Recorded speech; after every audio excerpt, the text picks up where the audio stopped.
Bueno, seguimos en tema de emergencia agropecuaria y un poquito más, porque el Instituto Nacional del Cooperativismo, INACOP, anunció la postergación de los pagos de cooperativas agrarias justamente en el marco de la emergencia hídrica, para hablar sobre este tema, su alcance, pero también sobre los objetivos 2023 de INACOP, que recibimos entonces a su presidente, Martín Fernández. Bienvenido. ¿Qué tal? ¿Cómo anda? Un gusto estar con Buen día. ustedes. Bueno, veníamos hablando con Frati, ¿no? De la emergencia, el reclamo que hay desde la oposición de medidas de mayor alcance en tiempo y en espectro. Y bueno, se ha anunciado por parte de INACOP esta medida. ¿Por cuánto tiempo es? ¿A qué confederaciones de cooperativas abarca? Bueno, es una decisión que tomó ayer el directorio de INACOP y que lo conversamos también con el secretario de Presidencia, Alberto Delgado, en una reunión en la jornada de ayer, a los efectos de generar algunas medidas paliativas. Esto solo se soluciona lloviendo, pero en definitiva lo que hay que tratar es que algunas medidas que podamos tomar desde las políticas públicas redunden por lo menos en un alivio para los productores en este momento, que es realmente dramático en algunos casos.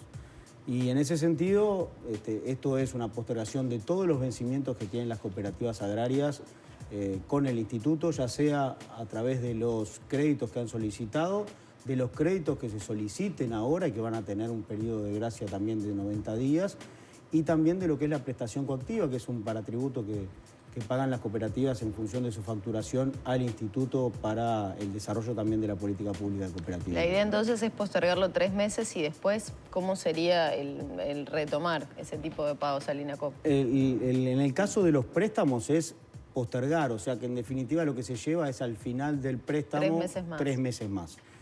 No, la idea no es que se superpongan cuotas porque tampoco es una situación que vamos a aliviarla ahora para después en realidad apretar un poco más en momentos que tampoco van a ser sencillos en los próximos meses.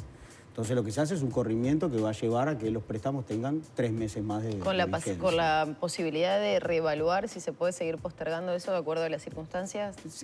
Siempre eso está en evaluación. En realidad lo hacemos en este marco de la emergencia en contexto general, pero muchas veces hemos recibido las necesidades de las cooperativas de extender, de refinanciar, y eso siempre ha tenido un buen oído por parte del instituto, que además ha ido tomando otra serie de medidas a los efectos de paliar. Yo entiendo lo que decía Frati y lo que dice la oposición, pero lo que pasa es que en definitiva lo que nosotros podemos hacer es simplemente tratar de acompañar al productor, de darles el amparo que tiene el Instituto de Cooperativismo y la política pública, pero las soluciones de fondo, primero, la primera es que llueva, sin duda. La segunda es generar políticas a largo plazo que generen por lo menos mayor sustentabilidad ante embates climáticos que, como venimos teniendo, seguramente tengamos mucho más en el futuro. Bueno, pero en este caso se acompaña, digamos, los 3 meses de la emergencia. Que era un reclamo, ¿no?, de Frati, que no todas las medidas, que una medida mensual no aportaba demasiado, porque de acá a un mes los productores van a estar en la misma situación, llueva o no. Yo me temo que de acá a 3 meses tampoco la situación habrá cambiado mucho más allá de las lluvias, porque el año va a ser difícil para la producción nacional.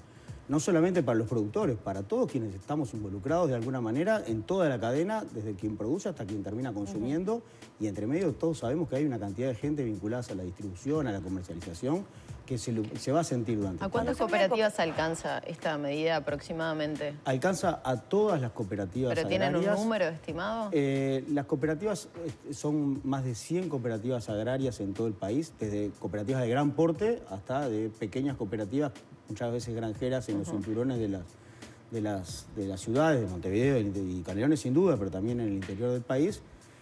La producción cooperativa hoy significa el 25% de la producción nacional. Es decir, el 25% de los productores en Uruguay están asociados a cooperativas. Uruguay tiene la característica de que el 50% de la producción está en manos de la agricultura familiar, y de esa agricultura familiar el 25% a su vez también son unas 100 aproximadamente, un centenar de cooperativas. Son un poco más de un centenar de cooperativas las que están beneficiadas, y en el caso de que hubiera que recibiéramos solicitudes que hasta ahora no hemos tenido de la Comisión Nacional de Fomento Rural y de la Sociedad de Fomento Rural que estén registradas en el instituto, también las va a abarcar este tipo de medidas. Bien, ¿qué pasa con algunos rubros específicos que pueden estar dentro de las cooperativas? Como por ejemplo el lechero, ¿no?, que ya ha manifestado dificultad puntual, y Frati mencionaba la necesidad de quizás subsidiar, bueno, justamente con otras medidas más potentes a ese sector. Esta medida abarca a ellos, pero se está pensando en un instrumento específico de mayor apoyo, que se hace un problema que se viene arrastrando hace tiempo y ahora se ve agudizado con la sequía, ¿no? Bueno, de hecho ya hay, el propio Frati lo debe haber votado a fin de año en el Parlamento porque se votó una medida para que está reglamentándose el decreto. Ayer estuvimos con el ministro y con su secretario los efectos de terminar la redacción, se va a terminar la redacción del decreto y se va a publicar en los próximos días la reglamentación de esa ley, que establece para las industrias lácteas, que en definitiva son buena parte de la cadena de la producción y el 90% de la producción de leche está en manos de cooperativas, se van a establecer políticas preferenciales por parte del Poder Ejecutivo, en la medida que las industrias presenten también planes de reconversión, porque necesitamos una reconversión. Hoy tenemos infraestructura ociosa muy grande por parte de la industria y poca cuenca y poco desarrollo de la producción. Y es algo que votó el Parlamento sobre fin de año. Pero ¿esto cómo le mejora en el corto plazo o en la inmediatez al productor pequeño que remite la leche que saca en su pequeño establecimiento a una industria? Pero es que la industria son hoy en día el 90% de la industria en este país láctea, los dueños son los productores, porque son esas cooperativas. A ver, muchas veces uno desagrega la industria láctea de los productores y en realidad en el 90% de los casos son los dueños de esas industrias lácteas, los propios productores. No son grandes empresarios de multinacionales, son los productores lácteos. En el caso de Conapron, en el caso de Calcar, en el caso de Claldi, de Coleme. Es decir, son ellos mismos quienes son los dueños. En definitiva, si esa ecuación mejora en la industria, que es el final de la cadena, pero que es además a quienes remiten los propios productores, eso sin duda va a redundar en una mejora en la cadena láctea. Porque no solamente implica ayudar a la industria, en este caso con estos subsidios que se pretenden armar o que se están desarrollando, también va a implicar que el desarrollo hacia los proveedores de la industria. ¿Y quiénes son los proveedores de la industria? Los productores, que además son parte de la dirección de esas cooperativas. O sea que para pasar en limpio, desde el INACOP es la postergación de los pagos al INACOP por 3 meses y se están evaluando otro tipo de medidas que puedan colaborar con la circunstancia, con la coyuntura y con esos productores. Sin duda, de hecho ya hemos recibido por parte de una cooperativa que asiste a productores, en este caso lecheros, la posibilidad de tener un apalancamiento financiero con el Fondes. Eso se está estudiando. Claramente estamos esperando que nos remitan la información a los efectos de ver si podemos de esta manera acompañar a una cooperativa que en definitiva asiste a esos productores lecheros. ¿Se necesita algún tipo de voto en particular en el Parlamento para alguna de estas iniciativas? En principio para estas iniciativas no, requieren decisión del Instituto Nacional de Cooperativismo. Lo que sí estamos trabajando codo a codo con el Ministerio de Ganadería en la instrumentación de estos subsidios, pues, básicamente para el sector lácteo, y con algunas de estas industrias cooperativas ya estamos trabajando y ya hemos tenido varias reuniones a los efectos de poder acompañarlos en la asistencia técnica, en consultoría, para elaborar ese plan que puedan desarrollar las pequeñas industrias. ¿Este pedido de Frati de levantar el receso parlamentario justamente para abordar este tipo de circunstancias?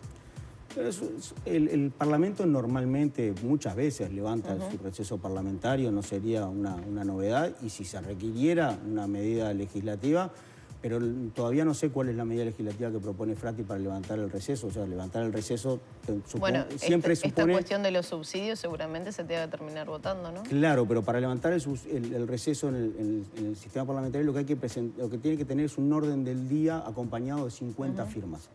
Eso permite el levantamiento del receso parlamentario. No, eso es lo que en el orden del día, si no hay un proyecto, es difícil levantar el receso. Por eso, el próximo 2 de febrero va a concurrir el ministro, se van a presentar una serie de medidas que el Frente Amplio viene analizando con productores como Frati, por ejemplo, para evaluar si efectivamente se requiere, a partir del Ejecutivo, algún tipo de proyecto que tenga que ser votado en el Parlamento. Yo creo que eventualmente siempre, y esto más allá del sector del signo político, el Parlamento, cada vez que lo necesitó, levantó su receso parlamentario. A mí me tocó estar muchas veces en el Parlamento, me tocó ir un 1 de enero para, por ejemplo, asistir a ANCAP en $800 millones y se reunió el 1 de enero. El Parlamento levantó, porque la situación era acuciante, levantó el receso y votó. Así que yo creo que si hay una medida que se pueda aprobar por vía legislativa, seguramente el Parlamento va a levantar el receso. Ya para cerrar con este capítulo, desde INACOP se está valorando, más allá de lo que usted mencionaba, alguna medida a largo plazo que ofrezca un instrumento más estructural para evitar lo que usted decía, ¿no? cambio climático, bueno, acomodarse y tener una mirada un poco más a largo plazo de instrumentos de mitigación y de amortiguación de los efectos justamente del cambio? Bueno, sin duda, eso lo hemos estado trabajando. Estamos trabajando no solamente a nivel nacional, sino a nivel regional, con Cooperativa de las Américas. A Uruguay a su vez le toca presidir la red de organismos públicos de América en materia de cooperativismo y estamos trabajando sobre todo lo que significa las medidas que se van desarrollando en cada país y cómo eso va machando con los ODS, los Objetivos de Desarrollo Sostenible y la Agenda 2030, y la sustentabilidad sin duda es algo que nos va a permitir un desarrollo mayor a la región en los próximos tiempos. Para eso hay que trabajar en sostenibilidad. Sostenibilidad implica, entre otras cosas, esto, el poder producir de manera más sostenible, que nos permita utilizar los recursos de manera responsable, porque tampoco esto significa decir vamos a dar préstamos para ir agujereando el Uruguay en cada pedazo de tierra, porque eso no le da sustentabilidad al recurso más importante que tenemos. Y entonces, concretamente, ¿en qué se está pensando? ¿Dónde se está poniendo, digamos, esa mira un poco más alta? Bueno, en algunos sectores nosotros estamos trabajando, por ejemplo, con el sector de la granja, en la elaboración de un proyecto con el Ministerio de Ambiente, para trabajar no solamente los temas hídricos, sino también trabajar los temas de, por ejemplo, control biológico de plagas e ir de alguna manera y de a poco sustituyendo lo que hoy son algunos plaguicidas que atentan contra el medio ambiente por microorganismos eficientes, por control biológico de las plagas. En el caso de la leche es un tema, el energético, fundamental. Para cualquier ecuación en la producción láctea el tema energético es fundamental, y en eso también estamos trabajando con estas pequeñas industrias cooperativas para elaborar un proyecto de largo plazo de sustentabilidad.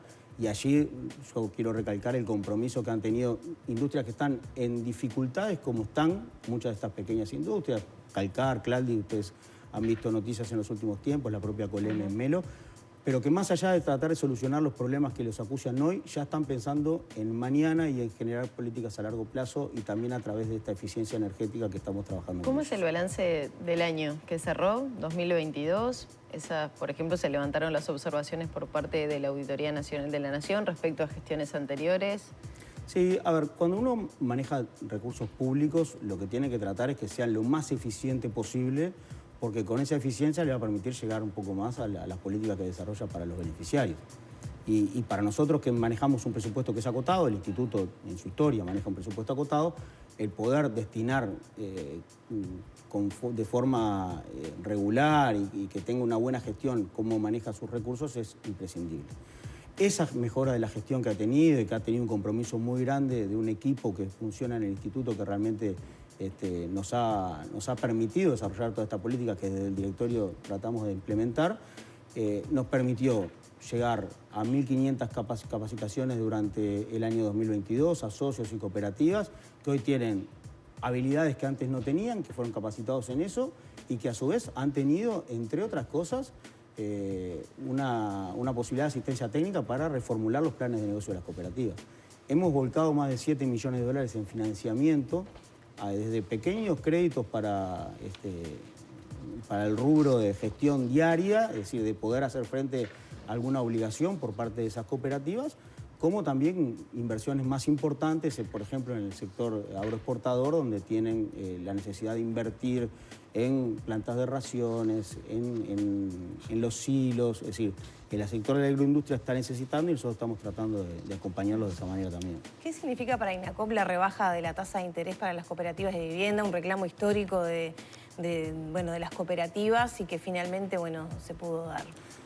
Y es la mejor noticia que ha recibido el cooperativismo de vivienda en los últimos 15 años. Es decir, desde el 2008, cuando la tasa pasa del 2% al 5%, hay un reclamo histórico y que nosotros, estando en la oposición, entendíamos justo. Entonces, si una fuerza política que, estando en la oposición, entiende justo determinado reclamo, al menos lo que tiene que hacer es, cuando asume una responsabilidad de gobierno, estudiar la posibilidad de que eso cambie. Claro, siempre se decía que era inviable, ¿no? No era que no se quisiera. Pero... ese era el análisis que se hacía. Hubo un análisis que llevó 2 años. Acá no es que nosotros recién ahora tomamos la decisión. El Ministerio de Vivienda y la Agencia Nacional lo estuvo analizando durante estos 2 años. Y no solamente llegó a la conclusión de que se podía rebajar al 2% y devolverle al cooperativismo de vivienda una tasa de interés social, sino que además lo hace retroactivo al 1 de marzo del 2020, que es cuando este gobierno asume la responsabilidad.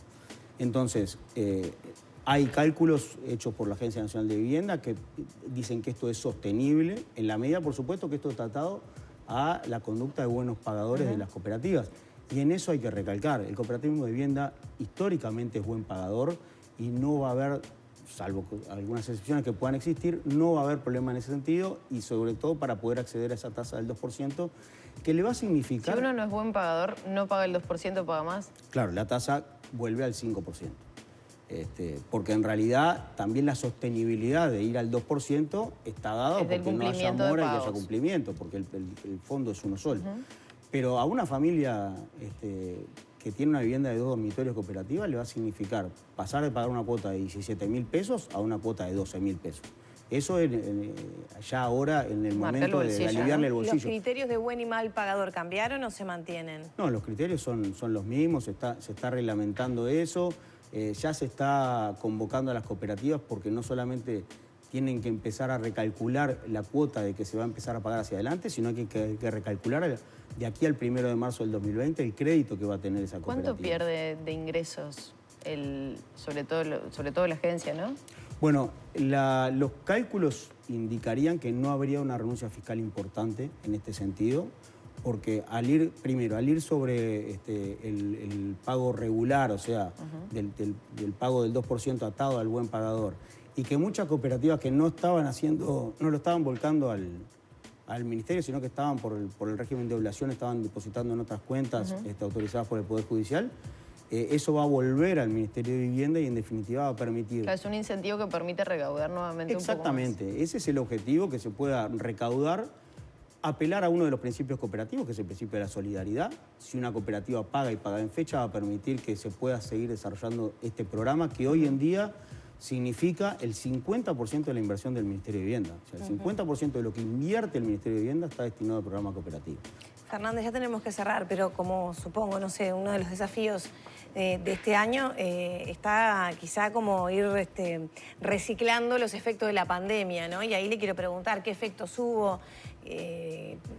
Seguramente cooperativas que no pudieron hacerle frente a sus obligaciones, pero otras que se habrán formado como salida laboral para muchas personas que perdieron sus puestos fruto de la pandemia. ¿Qué desafíos representa para este año eso? A ver, sin duda que lo que nosotros muchas veces hablamos de que el cooperativismo es más resiliente y tiene la capacidad de afrontar mejor determinadas crisis, no significa que no la sientan. Simplemente que ajustan por otras variables para tratar de sostener el empleo. Eso lo demostramos, el empleo en el sector cooperativo creció un 10% en el marco de la pandemia, solo el 6% de las empresas cooperativas mandaron personal de seguro de paro, pero claramente tenemos que mirar hacia el futuro. Seríamos muy injustos si miráramos al sector cooperativo solo como una rueda de auxilio en los momentos complicados. Entonces, hay que buscar nuevamente, trabajar fuertemente sobre la mejora de gestión. Ya hubo un crecimiento muy grande de la cantidad de cooperativas en los últimos 10, 12 años. Hoy lo que queremos trabajar básicamente es poder darle sostenibilidad a esas empresas y trabajar mucho en la mejora de gestión de esas cooperativas y poder realmente que tengan un impacto mayor en lo que es las grandes cuentas nacionales. Pero también hay un dato que salió en los últimos días que en parte lo refleja, y que es el hecho de que la informalidad en el Uruguay cayó casi del 25% al 20%. O sea, hay una cantidad de uruguayos que estaban en el mercado informal de trabajo y hoy lo están. Y en buena medida ese es un rol que está cumpliendo. No se explica, por supuesto, todos esos 5 puntos por el cooperativismo, pero el cooperativismo está cumpliendo un rol muy importante en lo que es la formalización de una cantidad de uruguayos, que estamos trabajando para eso, estamos trabajando en formalizar una cantidad de grupos que están vinculados al sector turístico y a las áreas protegidas, donde allí hay grupos que hacen recorridos, senderismo, y que pretendemos darle también con el Ministerio de Turismo un marco de formalidad a ese trabajo. Fernández, muchas gracias por estos minutos. Por favor, ha sido un gusto.